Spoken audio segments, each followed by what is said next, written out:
రాజకీయాల్లో కొత్త తరం రావటం ఆనవాయితీ. నాయకులు తమ వారసులను రాజకీయాల్లోకి తీసుకొచ్చి చక్రం తిప్పుతూ ఉంటారు. ప్రస్తుతం ఆ జిల్లాలో కూడా 3 నాయకులు తమ వారసులను రంగంలోకి దింపేందుకు ప్రయత్నాలు మొదలు పెడుతున్నారు. నాయకులు ఎందుకు వారసుల ఎంట్రీకి అంతగా తాతాలాడుతున్నారు? ఇంతకీ ఎవరా 3 నేతలు? వారి వారసులెవరు? ఉమ్మడి అనంతపురం జిల్లాలో 3 నియోజకవర్గాల్లోని రాజకీయ నాయకులు తమ వారసులను రంగంలోకి దింపేందుకు ఇప్పటి నుంచే ప్లాట్ఫామ్ సిద్ధం చేసుకుంటున్నారు. ఉరవకొండ మాజీ ఎమ్మెల్యే విశ్వేశ్వరరెడ్డి తనయుడు ప్రణయ్ రెడ్డి, రాయదుర్గం ప్రాంతానికి చెందిన మాజీ ఎమ్మెల్యే మెట్టు గోవిందరెడ్డి కుమారుడు మెట్టు విశ్వనాథరెడ్డి, గుంతకల్లు మాజీ ఎమ్మెల్యే వై వెంకటరామరెడ్డి కుమార్తె నైరుతిరెడ్డి. ప్రస్తుతం ఈ 3 నియోజకవర్గాల్లో వారసుల హవా కొనసాగుతోంది. ఉరవకొండ నియోజకవర్గంలో ఇప్పటికే 4 సార్లు పోటీ చేసిన విశ్వేశ్వరరెడ్డి ఒకసారి గెలుపొందారు. విశ్వేశ్వరరెడ్డి ఎమ్మెల్యేగా ఉన్న సమయంలోనే ఆయన కొడుకు ప్రణయ్ రెడ్డి దూకుడుగా వ్యవహరించేవారు. ప్రణయ్ రెడ్డి రాజకీయాలకు సూట్ అవుతారన్న అభిప్రాయం వ్యక్తమవుతోంది. విశ్వేశ్వరరెడ్డి కూడా కొడుకును సమర్థిస్తున్నట్లు తెలుస్తోంది.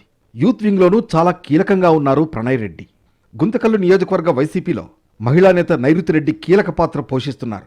ఇక్కడ మాజీ ఎమ్మెల్యే వై వెంకటరామరెడ్డి సమన్వయకర్తగా ఉన్నారు.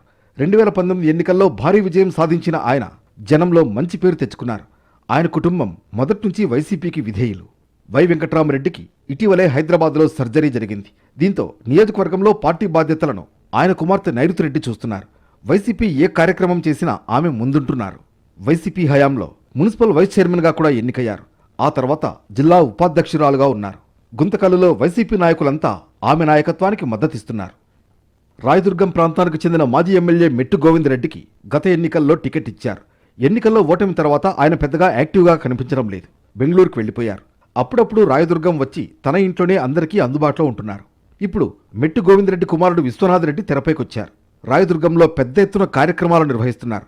కేడర్కు స్పష్టమైన భరోసా ఇచ్చే ప్రయత్నం చేస్తున్నారు. భవిష్యత్తులోనూ తానే ఉంటాను అన్న సంకేతాన్ని ఇస్తున్నారు. ప్రస్తుతం మెట్టు గోవిందరెడ్డి ఇన్ఛార్జిగా ఉన్న సమయంలోనే ఆయన కుమారుడు లీడ్ తీసుకుంటున్నారు. భవిష్యత్తులో బాధ్యతలన్నీ విశ్వనాథరెడ్డి చేతుల్లోకి వెళ్లిపోయే అవకాశం ఉంది. ఇలా 3